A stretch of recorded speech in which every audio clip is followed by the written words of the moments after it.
You're looking for a home in the greater Daytona Beach area, and you found some that you really love, but they're in a homeowners association. So, is a homeowners association right for you, and what the heck does it even do? Hi, I'm Tiffany with homesofdaytonabeach.com, and today I'm going to be sharing with you a couple of pros and cons about homeowners associations that you may want to know before you make your purchase.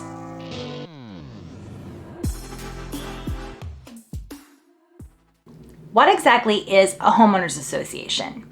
An HOA, which is how I'm going to be referring to it through the rest of this video, is basically a governing body of a planned community.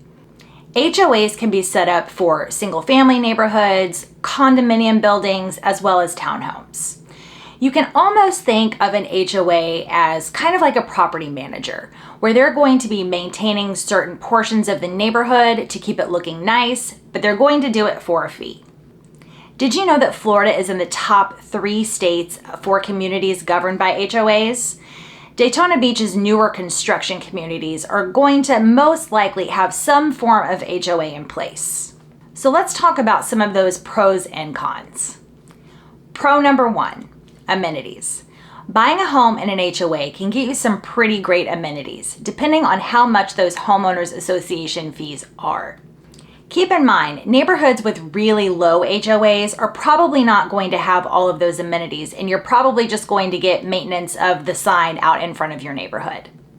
You can find some very reasonably priced HOAs that are going to give you some awesome amenities like pools, fitness centers, or a clubhouse. This is actually very typical in the Daytona Beach area. If you're looking for a neighborhood that's virtually maintenance-free, those do exist, but the HOA is going to be much higher. Not only are you going to get those basic amenities like a pool or a clubhouse, but a lot of these neighborhoods with the higher HOAs are going to take care of some exterior maintenance on your property. You may find neighborhoods that fix your roof. They may paint your home, pressure wash your driveway, sidewalk, or exterior of your home. You may also get lawn care, pest control, and I've even seen some neighborhoods that pay some of your utilities like your internet and water. A really good example of this type of neighborhood is Villages of Royal Palm, located in Port Orange. If you'd like to know more about this neighborhood, check out our video on our YouTube channel and it'll give you a full community tour so you can see what this neighborhood's all about. Pro number 2, your home is going to sell for more later on down the road. The Journal for Urban Economics have done a study and it shows that homes that are in an HOA tend to sell for about 4% higher than homes that are not in an HOA. This is in part due to some of those rules and regulations on property maintenance. When you and your neighbors' homes look fantastic on the outside, your paint is fresh, your lawn is cut, it tends to make values of your home a little bit higher. You're not going to have that one neighbor who likes to keep cows and pigs in their backyard, which can be a turnoff for buyers if they're not interested in living next to a farm. Now let's talk about some of those cons. Con number 1, there are too many rules. HOAs absolutely keep your property and your neighbor's property looking nice, but what's with all these crazy rules? At times it might feel like someone is telling you what you can do with the property that you own.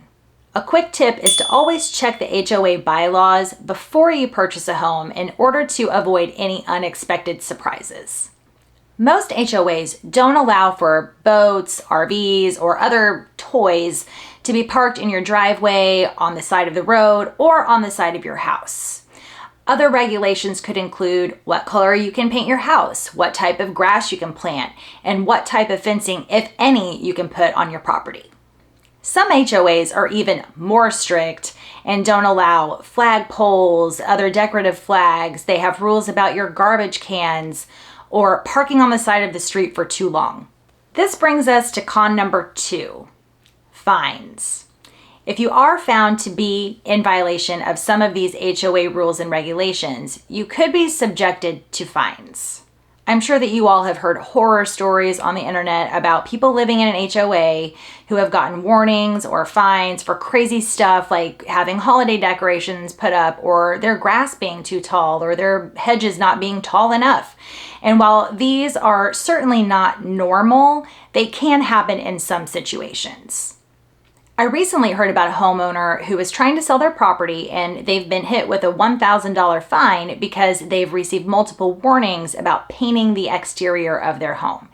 If they don't pay the fine and they don't paint their home, they're going to continue to get fines, which is probably going to add up to more than if they would have just painted the house in the first place. And additionally, a buyer is not going to want to purchase a home where there are fines that the seller may or may not pay, and that they're going to have to paint the house immediately or face fines of their own. Now that you've heard some of the pros and cons of living in an HOA, let me know in the comments below if you think living in an HOA is right for you. If you're ready to start your home search, just visit me on my website at homesofdaytonabeach.com to get scheduled for a one-on-one appointment. Don't forget to like, subscribe, and I'll see you next time.